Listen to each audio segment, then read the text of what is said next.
Welcome back to Tea Break.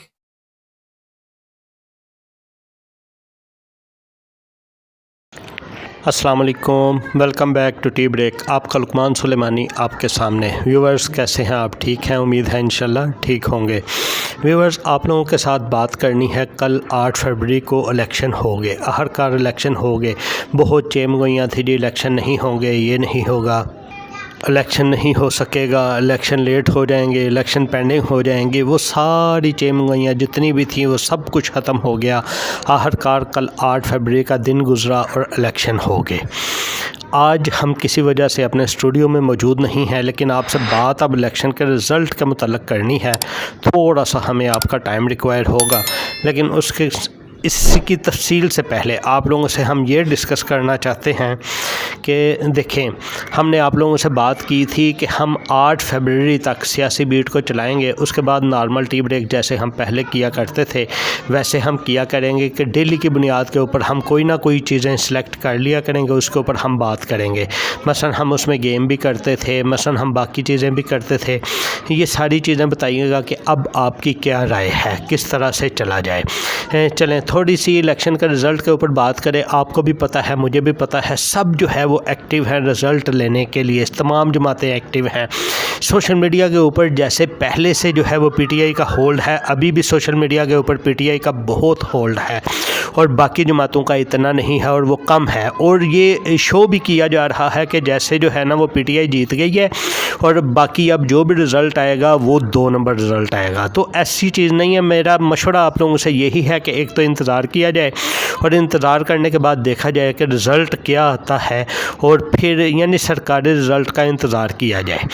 अच्छा, अब बात एक और रात से दोबारा से चीज़ चल रही है कि 2018 में ये बात हुई थी कि आरटीएस सिस्टम बैठ गया था, तो अभी भी आरटीएस सिस्टम बैठ गया है। क्योंकि अगर आरटीएस सिस्टम ना बैठा होता तो जल्दी इसका रिज़ल्ट आ जाता। ये आरटीएस सिस्टम होता क्या है, ये बात आप लोगों को समझानी है और ये बतानी आपको मकसूद है।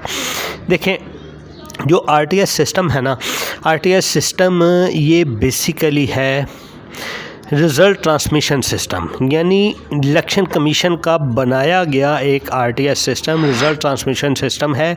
ये एक मोबाइल ऐप है जो कि आरओ को इख्तियार होता है, इसका आरओ ने इंस्टॉल की होती है। आरओ जब फॉर्म 45 रिज़ल्ट का फॉर्म 45 जब तैयार करता है, वो 45 फॉर्म की तस्वीर लेता है, स्क्रीनशॉट लेता है। वो स्क्रीनशॉट लेके इलेक्शन कमीशन को भेजता है ताकि रिज़ल्ट कंपाइल किया जा सके और कंपाइल करने के बाद अनाउंस किया जा सके। ये चीज़, इस चीज़ का नाम आरटीएस सिस्टम है। और आरटीएस सिस्टम बहुत सारे लोगों ने सुना भी होगा। दूसरा सिस्टम है आरएमएस सिस्टम, वो है रिज़ल्ट मैनेजमेंट सिस्टम। ये है RTS system. Result management system के बाद फिर आरटीएस सिस्टम की ज़रूरत पड़ती है कि आरटीएस सिस्टम, तो जब बात करते हैं ना कि आरटीएस सिस्टम बैठ गया है, तो इसका मतलब है ये लोग ये कहना चाह रहे होते हैं कि आरएमएस सिस्टम तो क्लियर हो चुका है, आरटीएस सिस्टम बैठ गया है। बहुत सारी वजूहत होती हैं, ये एक नहीं होती। हमें बगैर सबूत के किसी के ऊपर एक तो इल्ज़ाम नहीं लगाना चाहिए। दूसरा, ये हमें ट्रेंड नहीं सेट करना चाहिए सोशल मीडिया के ऊपर से देख के कि क्या वाकई कोई धांधली हो गई है या नहीं होगी। इस चीज़ का आप लोगों को देखना है, बगैर किसी सबूत के किसी के ऊपर कोई इल्ज़ाम ना लगाएं। अभी मार्केट में कल बहुत सारी वीडियोस व्हाट्सएप ग्रुपों में चल रही थी। उन वीडियोस के ऊपर था जी वो ठप्पे लगा के जो है वो डाल रहे हैं बैलेट बॉक्स में, जो है वो बैलेट पेपर डाले जा रहे हैं। तो ये क्या स्पेशल ये ख़ास पोलिंग स्टेशंस की वीडियो हैं, इसकी क्या ऑथेंटिसिटी है? दूसरा ये है इसी चीज़ को पहले से प्लान करके वीडियोस बनाई गई हों कि हम इसको वायरल करके ना तो वो क्रिएट कर देंगे, एक प्रोपोगंडा क्रिएट कर देंगे, ये भी हो सकता है। तीसरा, ये भी परसों रात को आपने देखा एआई जनरेटेड वीडियो जो है वो चलती रहीं, वो भी चलती रही हैं। तो ये सारी चीज़ें देखने वाली हैं, ये ऐसे ही हवाओं में बात करने वाली नहीं होती। इन सारी चीज़ों का सबूत चाहिए होता है। अगर सबूत है अवेलेबल, ठीक, ज़बरदस्त। अब जिसने ये बनाई है उसको सोशल मीडिया के ऊपर तो डालने की ज़रूरत नहीं थी ना, उसको सबूत अपने कलेक्ट करने हैं, पहले अपने पास इकट्ठे करने हैं, सबूतों को संभालना है, संभालने के बाद उसके बाद उसने जाना है अदालतों में जाके लड़ना है, वो क्या करता, कम अज़ कम अपने एरिया के जो सबसे पॉपुलर थे उसको दिखाता कि ये देखो इस वजह से आपको हराया गया है। लेकिन ये सारी बातें सिर्फ प्रोपेगेंडा का हिस्सा होता है। और जब से ये सोशल मीडिया है, ये प्रोपेगेंडा की इमाजगा है, सोशल मीडिया के ऊपर 60% झूठी खबरें होती हैं, 40% की ऑथेंटिसिटी तब ही होती है जब उसको आप रीचेक करें। तो इसलिए बिल्कुल बहाव में बहते ना जाएं। अब बात करते हैं जी उस चीज़ की कि हमारा फ्यूचर क्या है। देखिए, टी ब्रेक तकरीबन पेशे हमने 1.5-2 महीने से सियासी बीट के साथ चलाया है, लेकिन सियासी बीट तभी हमने आपको बताया था कि ये परमानेंट नहीं है। परमानेंट हमारी जो है वो चीज़ होगी जो आप लोग बोलेंगे, जो आप लोग देखना पसंद करेंगे, वो चीज़ होगी। सुबह के मेरे पास काफ़ी सारे आइडियाज़ थे, लेकिन मैंने सोचा पहले आप लोगों से इसका डिस्कस कर लें। तो चलें, हम बहरहाल वज़ीर-ए-आज़म अनाउंस होने तक तो इस सियासी बीट के ऊपर चलते रहेंगे।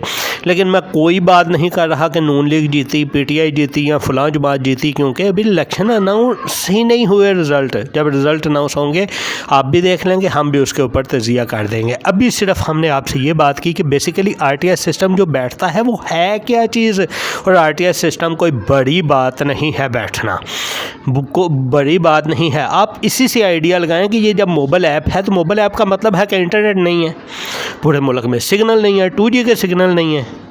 तो यार जब 2G के सिग्नल बंद किए गए हैं, 2G का सिग्नल नहीं है, इंटरनेट नहीं है, तो RTS सिस्टम का बैठना कोई चंबे वाली बात नहीं है। तो इसलिए प्रोपेगेंडा से बचें। किसी के पास कोई सबूत है वो अपने सबूत संभाल के रखें और उन सबूतों को किसी साउंड पार्टी के साथ जिसकी आवाज़ सुनी जाती हो उसके साथ जाके मुक़्तदरा हलकों तक पहुँचा जाए और अपनी बात उन तक पहुँचाई जाए। मेरा ख्याल है जो मैं कहना चाह रहा था वो आप लोग समझ गए होंगे। कमेंट्स में बताइएगा, मुझे गालियाँ देनी है गालियाँ भी दें, जो मर्ज़ी करना है ये दें, ये मेरा पॉइंट ऑफ व्यू है। जाते हुए आपसे रिक्वेस्ट करते हैं कि चैनल को सब्सक्राइब कर लें, बेल के बटन को ऑन कर लें और वीडियो के लिए माज़रत है। मिलते हैं नेक्स्ट वीडियो में। अपना बहुत सा ख्याल रखिए। अल्लाह हाफिज़।